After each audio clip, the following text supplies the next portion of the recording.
throw it up down the near side for Goddard. Tipped the ball up to himself. Big catch. Ran through a tackle. He's inside the 10, and he's into the end zone.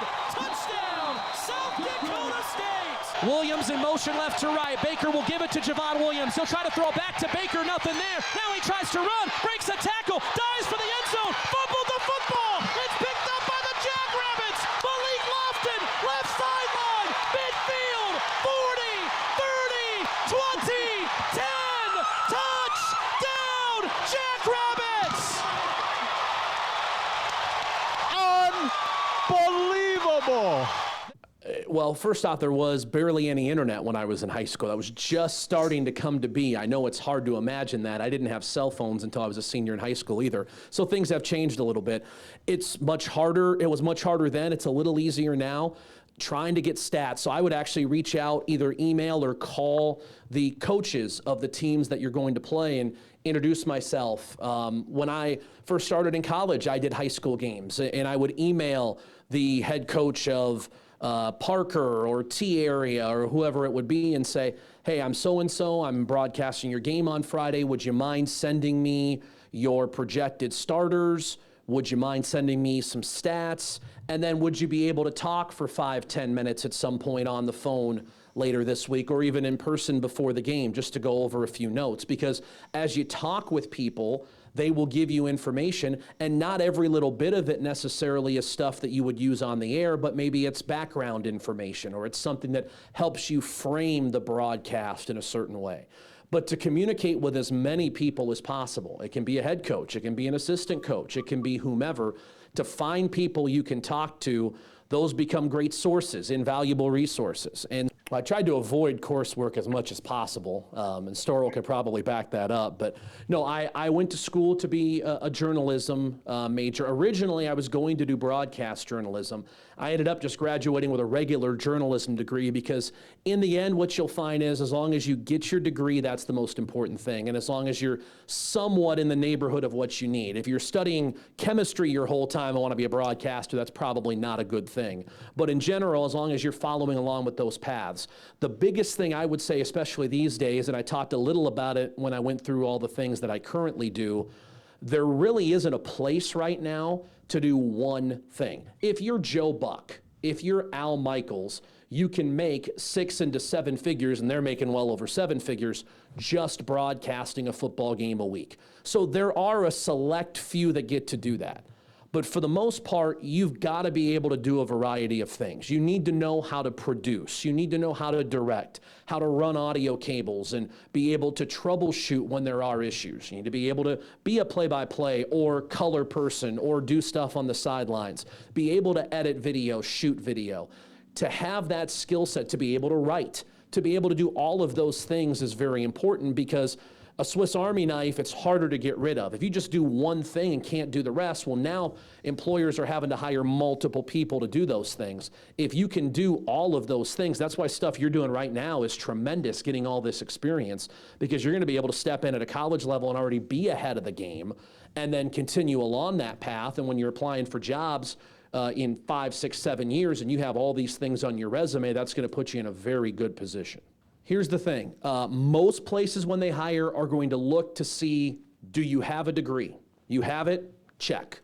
That's about all they're going to do, unless you're getting into an institution of higher learning. There's some things where you need a master's for. So there are certain indications of that.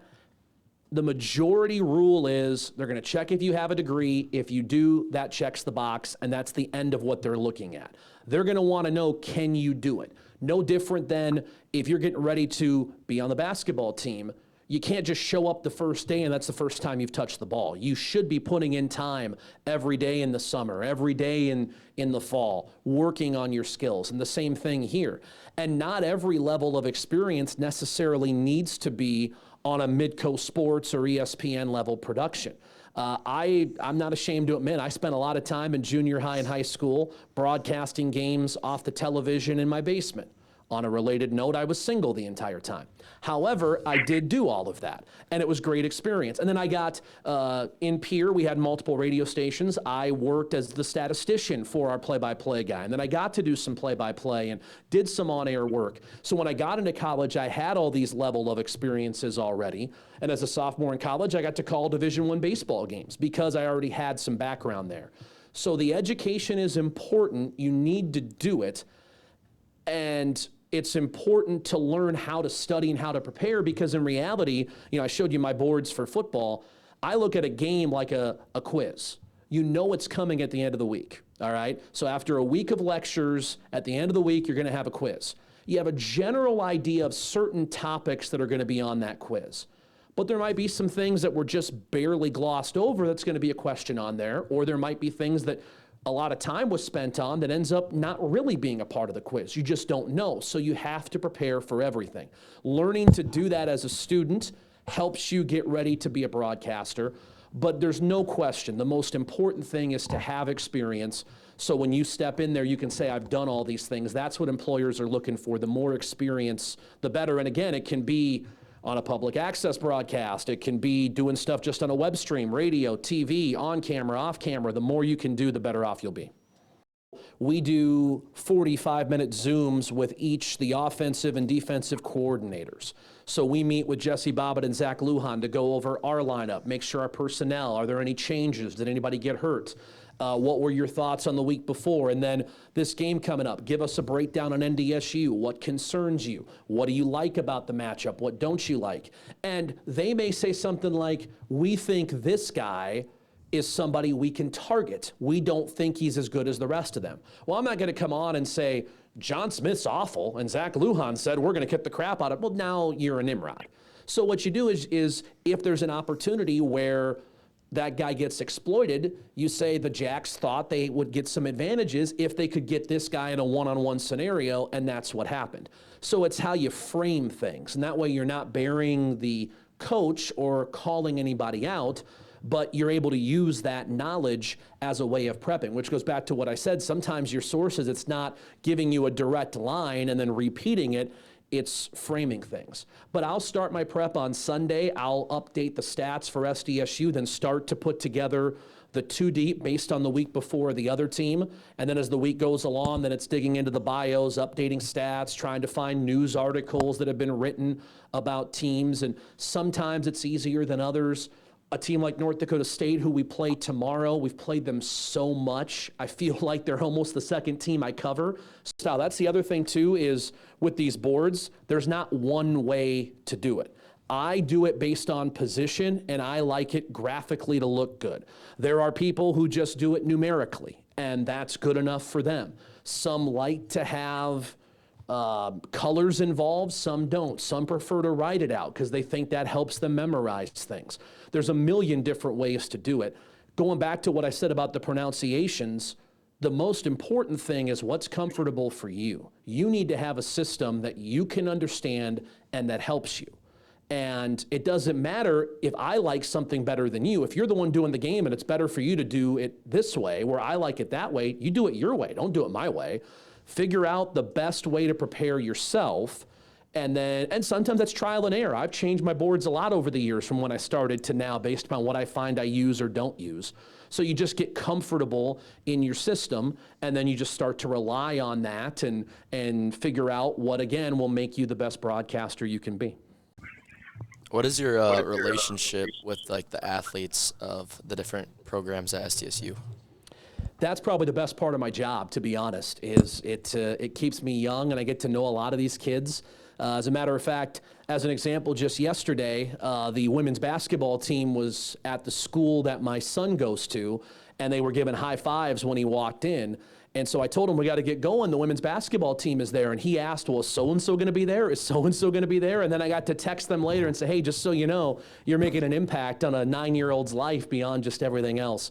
I work with them a lot. With men's basketball as an example, I travel with them to every game, and our travel party is a pretty small group. It's basically the team, the coaches, and myself.